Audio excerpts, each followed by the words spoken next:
So the topic for tonight is on the resurrection. Like I said, obviously Easter Sunday coming up. So we want to look at from a Christian point of view. Maybe some of you have kind of looked at this here and there, or your churches have given a presentation or a sermon on it. But I thought it best that we would kind of do it together tonight with Real Life. And if it goes well, then we can post it on like the Real Life page. We're actually developing a website, so you guys can look forward to that coming here pretty soon. So really the thesis is the resurrection, greatest hope or hopeless myth. Just like I gave that presentation back in college, this question for me is vitally important because it stands at the heart of our Christian faith. And I don't want to just be one who believes in hopeful things regardless of the truthfulness, but I want to be one who stands on rock solid truth. Myself, I went through a pretty big crisis of faith over the past couple years. Well, dating probably about 6-8 months ago, and then a year and a half from that point earlier. And really, it was my rock solid truth that I believed about God and about Jesus that kept me so solid in my faith that I didn't really super consider leaving the faith, even though a lot of my mind and emotion was telling me to run away because things weren't making sense and I couldn't think clearly through things. And so I hope, as you know, everyone on this call is Christians, but everyone who could be listening to this or who studies this topic, considering the faith, I think it's vitally useful. So imagine with me, I yelled out to you, and you saw in the restaurants and on news media that Abraham Lincoln was just reported to be risen from the dead, and that was currently walking the streets. What would you immediately think? I come to you, look online right now. Fox News or CNN is reporting that Abraham Lincoln is currently walking the streets. You think to yourself, maybe several things. You could think, okay, this is maybe an imposter. Maybe this is fake news. That sometimes circulates around the internet. One person purports something and then someone else takes it on, and before you know it, it's being claimed as fact. But none of us would probably truly believe it because it's so incredible and so unrealistic that it would be hard for us to accept that fact. So the claim was not that much different 2,000 years ago. Think of this claim with me in Acts chapter 17. Now, when they heard of the resurrection of the dead, some mocked, but others said, "We will hear you again about this." And this was the common experience for Paul and all the early disciples of Jesus who went around proclaiming around the ancient world that this man had risen from the grave. And surely they would have asked, well, where is he? And then they would respond, well, he's currently in heaven.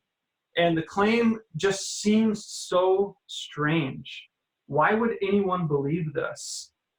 But the reality is, 2,000 years later, billions of people believe this. Why? What can account for such a strange phenomena, such as Christianity, built on the belief that a man rose from the dead? Well, when we enter this topic, if we dig under the surface just an inch, we find a couple presuppositions.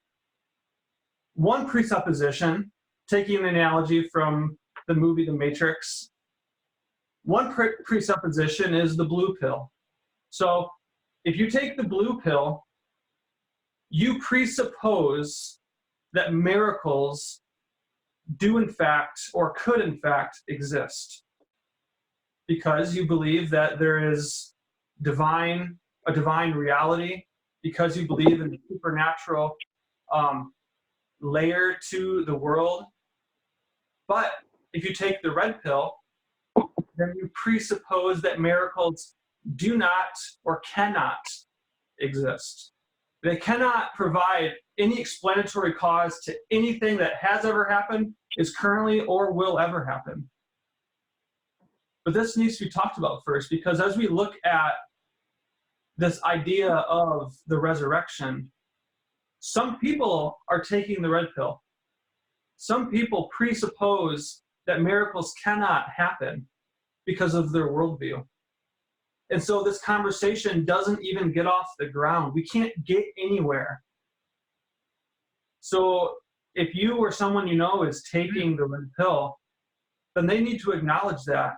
And that might actually be the first issue to be wrestled with before this discussion ever happens. But some people who naturally take the red pill might, even as they listen to this, think about, well, maybe, at least maybe for now, I'll check my red pill at the door and consider the hypothesis that Jesus rose from the grave. So that would be my invitation to those taking the red pill. Is there any part of you that's saying maybe this could be true? Think about this with me. Have you ever heard about the man who thought he was dead? This guy firmly believed that he was dead, even though he was living a normal human functioning life. Well, his wife persuaded him one day to visit a psychiatrist who tried in vain to convince him that he was in fact alive. Finally, the psychiatrist hit upon a plan. He showed the man medical reports, scientific evidence that dead men do not bleed. And after thoroughly convincing the man that dead men do not bleed, the psychiatrist took out a pin and he pricked the man's finger. When the man saw a drop of blood trickle down his finger, his eyes grew wide. He said, "Ha!" he cried. "Dead men do bleed, after all." You see, for someone who holds a presupposition so strongly in the face of such strong evidence, his presuppositions will not change. Therefore, his beliefs will not change. And many a Christian have tried in vain in talking to people, trying to talk reasonable about the issues of God and issues about Jesus and the issues of the resurrection, but they've tried in vain because they, like the dead man who is truly not dead, think so strongly in the face of all things. The second conversation that we need to talk about before we get into it is this idea of God of the gaps. Now, many of you maybe have heard of this idea, but it simply states people who would accuse Christians of a God of the gaps would just say, "You don't know, therefore God." This has happened in the past with Christianity and science. Maybe there were scientific questions that people were trying to answer, but Christians or the church as an institution was saying, "Don't ask those questions, God did it. There's nothing you're going to find there." But in fact, the scientists did find something there, some sort of explanatory cause behind the natural event. And so it seemed as though as science were uncovering more and more truth, those mysteries where people used to put God, those mysteries in that gap kept getting smaller and smaller. So it seems as though God is getting smaller and smaller as we discover more and more of those mysteries that we once held. And is it the case that this is just one of those things? Well, in fact, it's not. This idea of God of the gaps, though, it applies to some situations. Sometimes the best explanation to the facts requires a miraculous intervention, in which we will see through this study. So this study, we're going to look at 4 different facts of history. Now, when I say facts, I mean these are pieces of belief that on the most of historical studies and scholars believe that these things happen, regardless of their Christian, atheist, Muslim, whatever they are, that these facts are just accepted across the board. So, fact 1. This is the first fact. And after his death by crucifixion, Jesus was buried by Joseph of Arimathea in the tomb. Fact 1, Jesus died and was buried. This fact is held to by virtually all scholars, Christian or not, like I've stated before. Think of this quotation with me from the Jesus Seminar. The one indisputable fact that we have about Jesus Christ is that he was crucified by Pontius Pilate. So the Jesus Seminar is a group of critical scholars who are not Christian, but they're looking to uncover the historical Jesus from a secular point of view. And so they take all the sources, they take all of the religious texts that we have about Jesus from the Gospels, and they look at them from a strictly secular point, trying to strip away anything miraculous, anything that would hold to a belief in God, because they would still affirm that the ancient documents that we have in the Bible are, in fact, ancient documents. No one disputes that. But they're trying to get rid of anything that they might think was added to by religious people after the fact. They're trying to get down to the bare minimum sources. And they would even say, it's indisputable. You cannot argue with it. Jesus, in fact, died and, in fact, was buried. Fact 2. On the Sunday morning following the crucifixion, the tomb of Jesus was found empty by a group of his women followers. Now think of this with me. After the crucifixion, the tomb of Jesus was found empty by a group of women followers. This, in fact, D.H. Van Dalen, probably pronounced his name wrong. I think it's German. It would be extremely difficult to object to the grave story on purely historical grounds. Even if we assumed that it served the purpose of checking an incipient grave cult, that would not explain how the story arose in the first place. Most people who object to the story, however, do so on other historical grounds. It is commonplace to say that the story fits into an ancient view of the world, but not into ours. Again, the critical scholar and non-believer agrees with the vast majority of any scholars that study history and life of Jesus that, in fact, the tomb was empty. Think of with me, the original claim against Christianity by the earliest opponents were the Jews, right?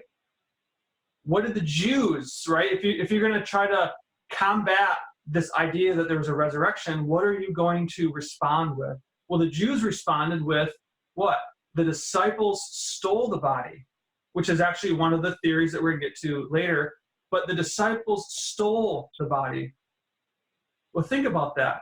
If the disciples stole the body, that presupposes that there's an empty tomb. Because if the disciples didn't steal the body and the body was still there, then they could just delete the whole episode of Christianity by just opening up the tomb and saying, here he is, he didn't arise from the grave. But that's not what happened. You don't find that anywhere in history that the disciples stole the body, you don't find that anywhere in history that the tomb was still occupied by a dead corpse, Jesus. No, the earlier reports that the tomb was empty, even by the earliest critics. Atheist Gerd Ludemann says Jesus' death as a consequence of crucifixion is indisputable. It is indisputable. And that all ancient scholars, on the vast majority, would say the tomb was well known by Joseph of Arimathea. Joseph of Arimathea was in our modern terminology, maybe like a senator, someone who's very well known. He wasn't just some obscure person. And that the women who found Jesus' tomb empty, the fact that that's recorded in history is actually a very embarrassing detail of history. And so if you were an early group of Christians trying to make up the story to promote your own cause, you wouldn't invent women to find your tomb empty, because women's testimony wasn't even valid in court. So why would you make up a story? It's like me saying, you know, oh, my 2-year-old daughter's, is my witness today. That's how low children and women were, sadly, at the same social brain in court. Their testimonies wouldn't even be heard. And so this embarrassing detail in the gospel accounts actually affirms its credibility as true, as critical scholars would affirm. So those are the first two facts. Fact 3 is that on multiple occasions and under various circumstances, different individuals and groups of people experienced appearances of Jesus alive from the dead. This one you might think, well, come on. How in the world do most scholars believe this? Well, in fact, this is a almost universally acknowledged fact among New Testament scholars today. Again,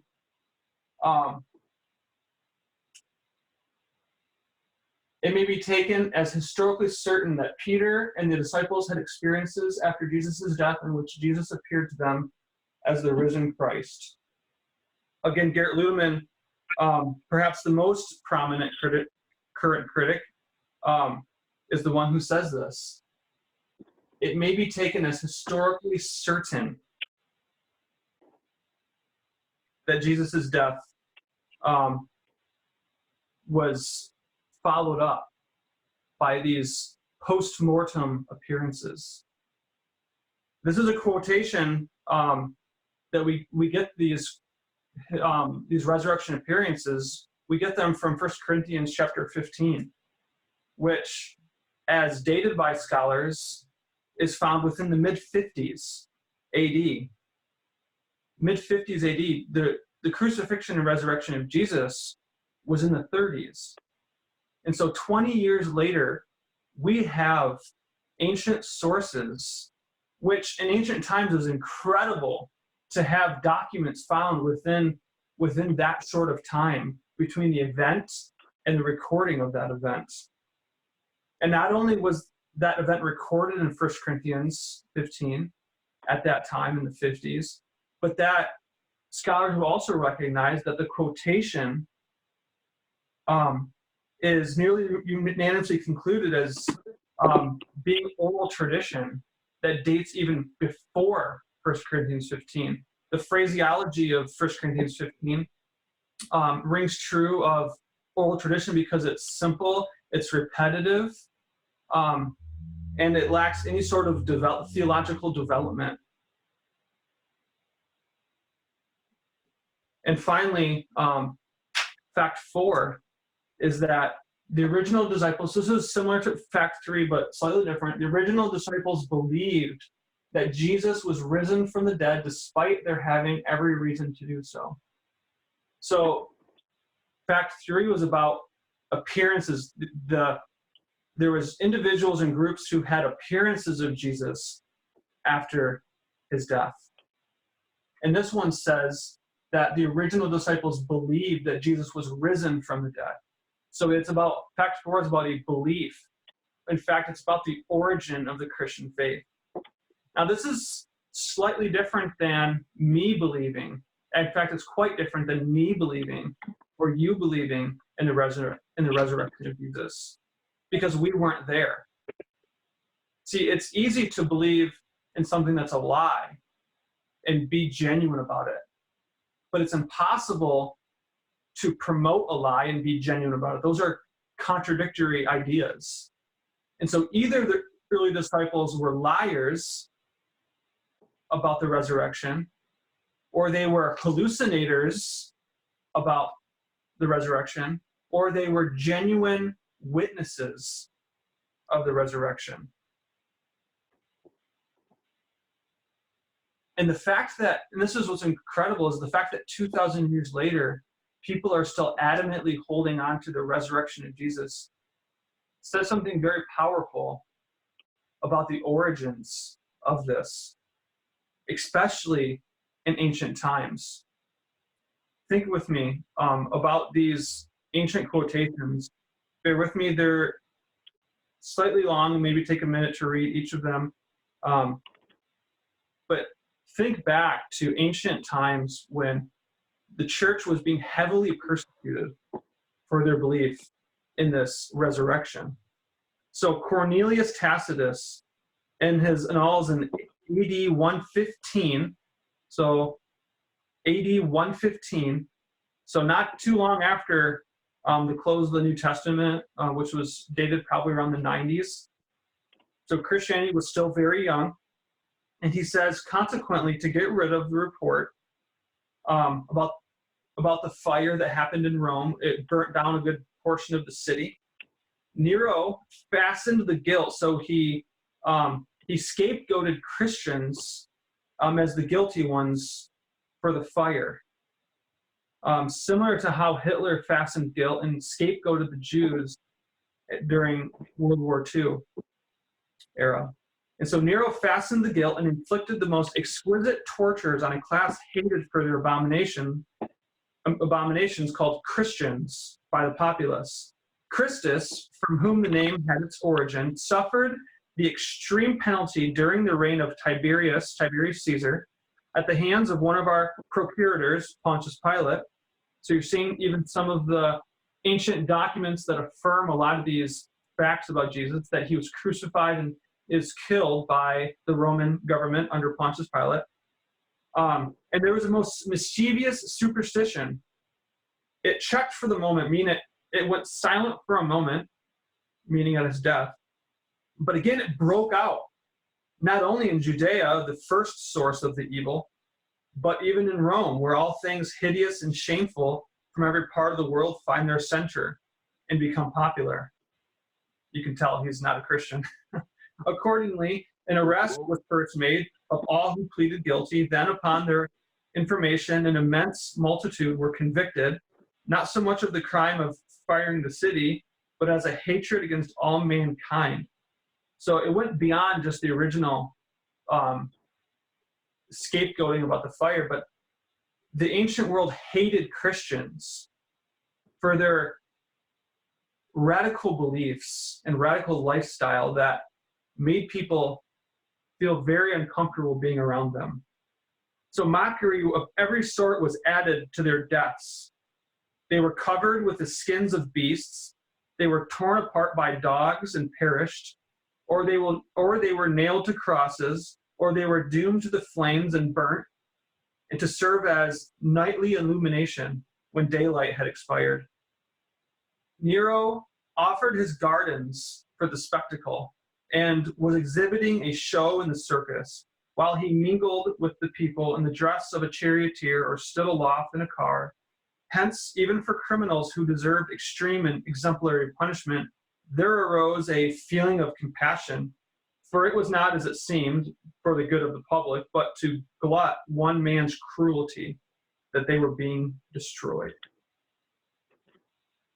So an ancient historian recording on the acts of Nero, who lived before, obviously, this recording took place,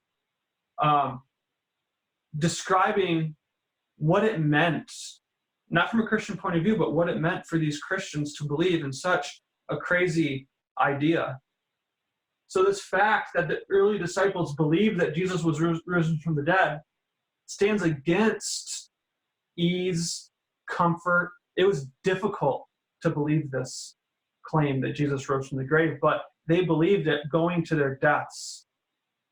And they were the ones out of anyone in all of history to know whether or not it was actually true. So Pliny the Younger, in his letter in AD 12, he says that the Christians, were accustomed to meet on a fixed day before dawn and to sing responsively a hymn, responsively meaning, back and forth, a hymn to Christ as to a God, and to bind themselves by oath, not to some crime, but not to commit fraud, theft, or adultery, or to falsify their trust, nor to refuse to return a trust when called upon to do so. Their ethical life. So when this was over, it was their custom to depart and to assemble again to partake of food, but ordinary and innocent food, referring to the Lord's Supper. So just looking at the details of early Christianity was their ethical life in the face of mortal danger. I think we have as Christians something great to learn from these early heroes of the faith, believing and rooted in the resurrection of Jesus.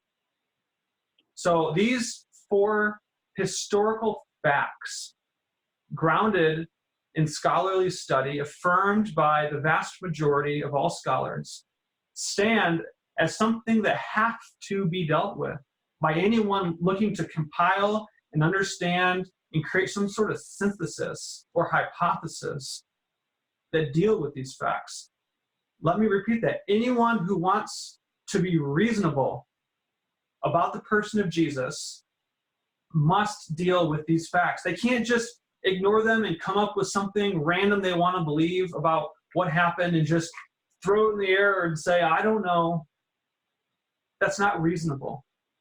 It's crazy because so often Christians are seen as unreasonable, people who just leap into the dark and just believe whatever their hearts tell them to believe, no matter what science or history say. But I want to say as Christians, we don't have to be that. In fact, many Christians are not like that. What we believe is a very reasonable, objective faith, rooted actually in history, which is incredible. The only religion in the world that's rooted in actual history, that our very foundation and core of our faith is an historical event of the resurrection. Yes, it may be a miraculous explanation, but it's a reasonable one. So when we look at these facts, there is what you could say evaluative tools. So these evaluation tools are what's called the historical method. That is an argument to the best explanation. So there are 6 items in this tool belt that we look at to try to best explain those 4 facts. And so whatever best explains those 4 facts, and using this criteria of explanatory scope, that is, does it deal with all of the facts and all the data that we have? Because there's other facts about the life of Jesus, but these are the most relevant and boiled down facts that the majority of scholars believe. Does it have explanatory power? Can it answer those facts well? 3, is it plausible? 4, is it ad hoc? Meaning, do you just have to keep coming up with presuppositions and other ideas in order to kind of build under yourself a foundation of strength? Number 5, is it in accordance with accepted beliefs? So similar to ad hoc, but do you have to keep adding other sorts of ideas and other sorts of beliefs in order to undergird even the ancient, especially the ancient audience, the ancient times? And then number 6, its ability to outperform other hypotheses. So we're going to kind of use, and you're going to kind of just touch on some of these tools as we evaluate these hypotheses in the face of the facts. So these are the hypotheses. 1 is the hallucination hypothesis. Number 2 is the stolen body hypothesis. Number 3 is the swoon hypothesis. Number 4 is the evil twin hypothesis. And number 5 is our resurrection hypothesis, of which I'm defending today. So we will take these hypotheses against the facts using the criteria. Make sense? So the hypothesis to the facts, and then we'll kind of make brief comments about the criteria and how things either pass or fail.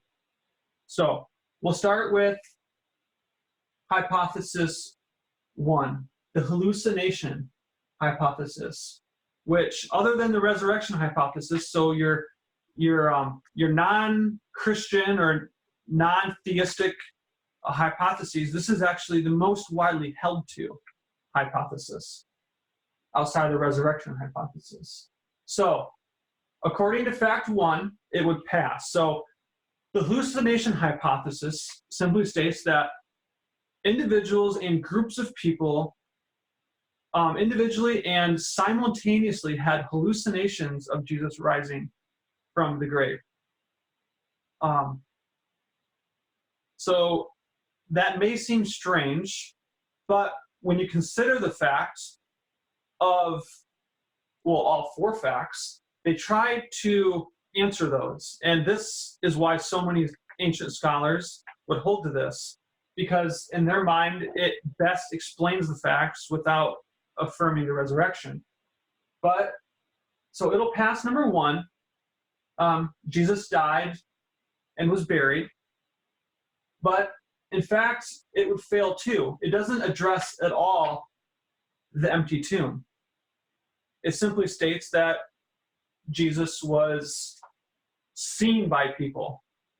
It doesn't say anything about an empty tomb because, again, if all these people are saying they saw Jesus,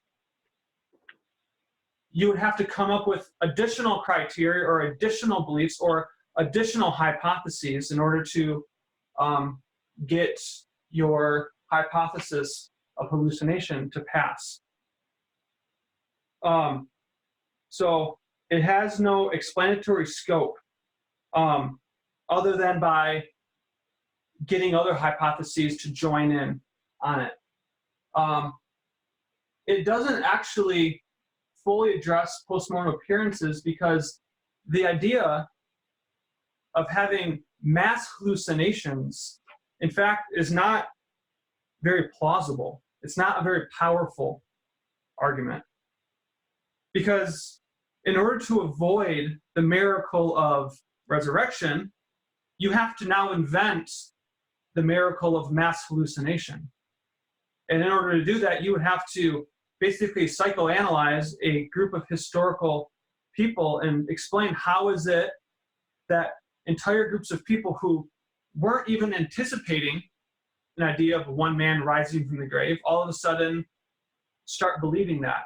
And it certainly would fail fact 4 because the ethics, the teaching, the integrity of the entire first century church and the fact that it was persecuted would not hold up to an entire group of hundreds and thousands of people all proclaiming a lie together or all having the similar exact hallucination together. That would have no explanatory power to the origin of the Christian faith. So, hypothesis 2 is the stolen body hypothesis. So, it would pass the first two, that there was a death and a burial and an empty tomb. It would pass those fine. But it would fail at fact 3 and at fact 4. This would fail in the same kind of way that I stated before, that, or even more so, that the ethics integrity of the early church would fall flat on its face. And the fact that, imagine yourself as a first century believer in Jesus, promoting the lie of Jesus. You received no financial benefits from this lie. You received no socioeconomic benefits at all in any kind of way. In fact, it was all negative. Believing in Jesus was very costly. It cost you, in some cases, your career, cost you social connections with people who believed in something different than yourself, and believing in the Roman cult of worship of the emperor. It put you at severe disadvantage, and even it caused beatings, imprisonments. It caused death of yourself or your family. Can you imagine yourself teaching, love your neighbor as yourself, forgive your enemy, bless those who persecute you, all the while lying to your enemy and sending all these people into this huge disillusionment about where they're going when they die because of what? What's the benefit for these people to lie and to steal the body and to promote it as risen from the grave? And then you would have to explain why all the hundreds of people who saw Jesus from the grave How did they even see it? He's not going to just be this puppet on a string, a dead corpse being posed as alive. So what's interesting is that when you talk to people on the street, you talk to people, friends or family, and maybe some people who are somewhat knowledgeable and maybe skeptical of Christianity, and you bring up the resurrection, this is probably the one that they're going to grab a hold of. It's not touted by atheists and critical scholars much at all, because they realize of its weaknesses. Even though at face value it seems like, well, that's maybe the most plausible, but when you compare it to the actual facts of the origin of the Christian faith and the actual appearances of Jesus, that people actually believed and promoted those appearances, it completely fails. Hypothesis 3 is the swoon hypothesis. There'll be maybe some more critical scholars who hold to this one, but basically it's the idea that Jesus didn't die on the cross, that he came close to death. The Romans mistook his death because he fainted out of his exhaustion or dehydration or pain, and they buried him, but then he woke up and got out of the grave on his own and went around declaring himself to be the risen Messiah. But think of that. That is actually even more implausible than the one we just talked about. Because not only are you looking at the disciples lying, but now you're looking at Jesus himself, the teacher, creating this entire false posture of himself, looking at his teachings, looking at all his life, knowing what he was going to put not only himself but his disciples through. It doesn't explain much at all. It maybe explains the empty tomb, but the Romans mistakenly killing someone, the Romans were very impressive at killing people. And the recording of the piercing of the side, of what would happen, the historical data of what would happen to you on the cross, it's just not plausible at all that someone would come out of that claiming victory and being the risen, triumphant creator of the earth. It's not a very impressive sight. Someone who's ribboned and tattered through beatings, dehydrated, and then crutching along, telling people that he rose from the grave and that he's never to die again. It's just not that compelling. And the final hypothesis is that there was, and we're not going to talk about this too much. You're probably surprised that's even here, but it's kind of self-explanatory that Jesus had a twin, someone who looked very much like him, that after Jesus's death, he kind of came in out of nowhere and promoted himself as the risen Jesus. It does pass the first two criteria, that Jesus died and that the tomb was empty, because he would have stolen the tomb. Scholars would maybe hold to this because they do agree that the origin of the Christian faith needs to have genuine supporters of it. It needs to have genuine followers, and the disciples stealing the body doesn't really match up. But the idea of an evil twin, it's very ad hoc.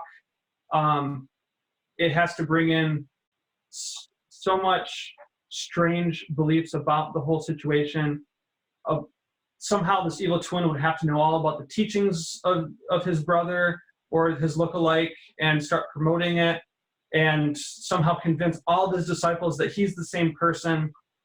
It's very ad hoc on very, very many levels.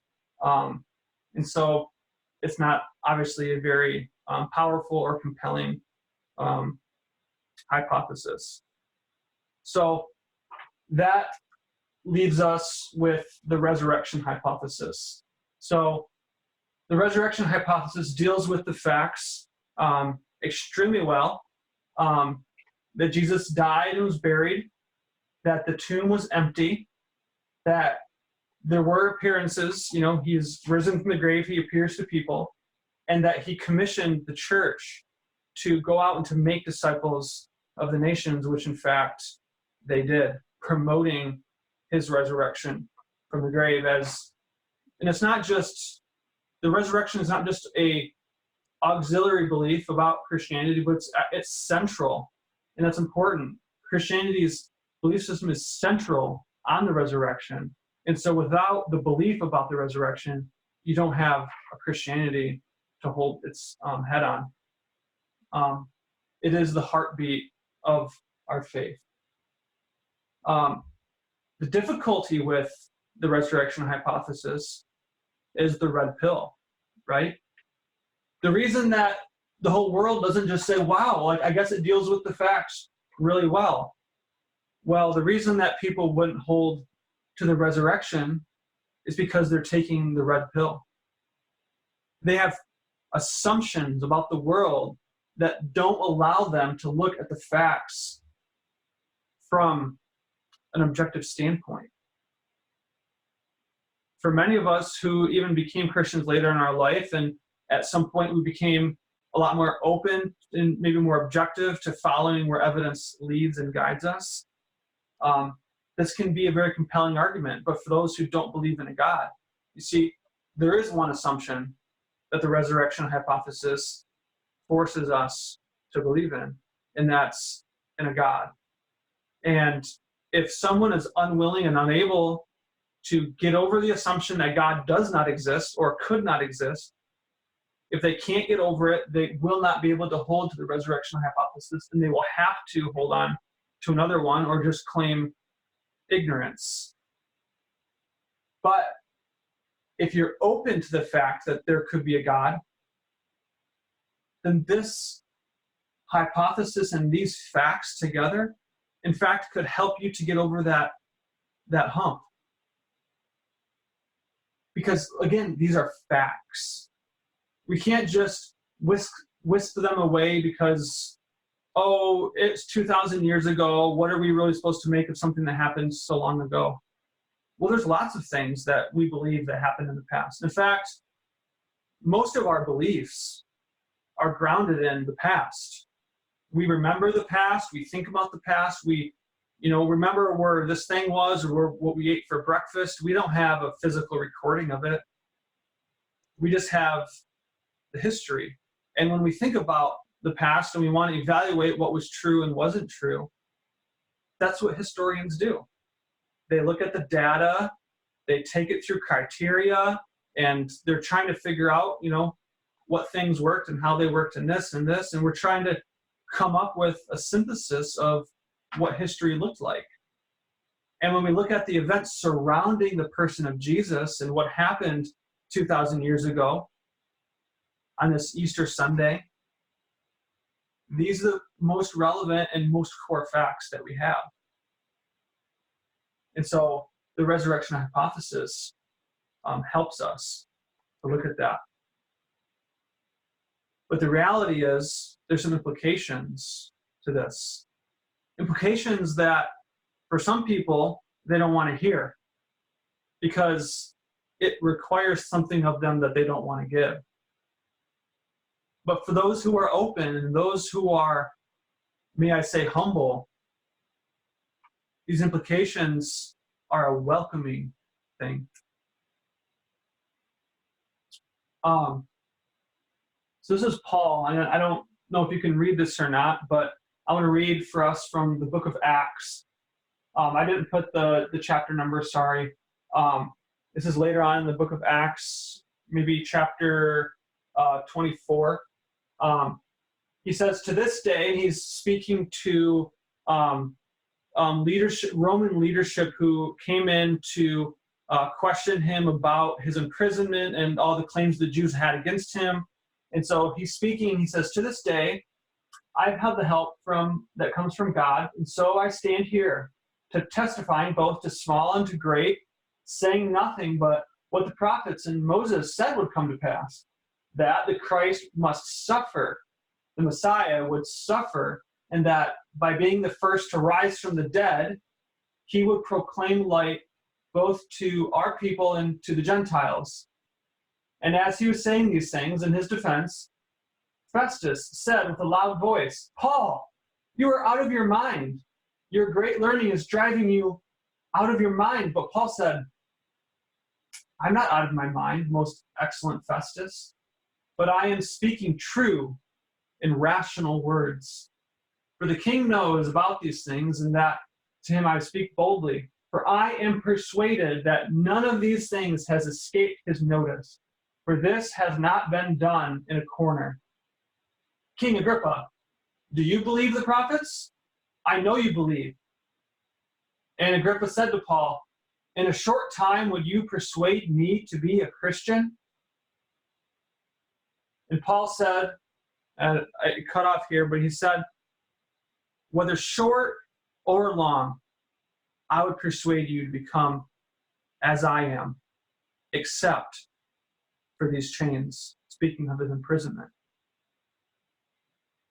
See, Paul firmly believed, Paul, a persecutor of the church, he, as a Jew, hated Christians because they disrupted his way of life, claiming that Jesus, the King of the Jews, came to set his people free. Paul thought that was mania. But something happened after Jesus' death that changed Paul's mind. A severe persecutor of Jesus' people became its most fervent promoter, spreading Jesus' message, spreading Jesus' resurrection to the ends of the earth. And we have many of Paul's letters today. What changed this? You could say he went crazy, like Festus said to him. But Paul saying, like, I'm not out of my mind. I'm speaking true and rational words. These truths, these facts, this idea, this belief about Jesus rising from the grave, if it doesn't convince every single person, it would at least show them that our faith is reasonable. And as Christians, when we're going through difficult times, emotional pain that creeps up to attack our head, or things in our head that aren't all making sense, we're not going to have all the answers to all life's questions. And sometimes it gets us caught in a corner and we can't escape it and we don't know what to do. And it seems like God's not there, he's not answering, he doesn't care. We can remember that Jesus rose from the grave despite how I feel, despite what I believe in that moment about what's happening, despite how I can't reconcile two things together in my life or what's happening in the world. Jesus rose from the dead. And that has implications for our lives. Amazing, beautiful implications that you and I, death is not the final answer. It was not the final answer for Jesus. And we follow Jesus. And Jesus told us that if we follow him, we as well will follow that same path through death, yes, but into life, life everlasting, life never to die again. Jesus resurrected to an imperishable, undefiled body that will never die. And we can look forward to that day when he comes back again in that same body to unite us to himself in bodies that are just like his. And we can have that confidence because we have the confidence in his first resurrection so that we can take part of that same resurrection with him in the last day, when we will be like our Savior. Let's pray. God, I pray for all people listening to this, and if there's future people that listen to this as well, that you would take specific truth, that they would ponder it, Lord, and you would weigh it on their heart. Encourage us all in Jesus' name.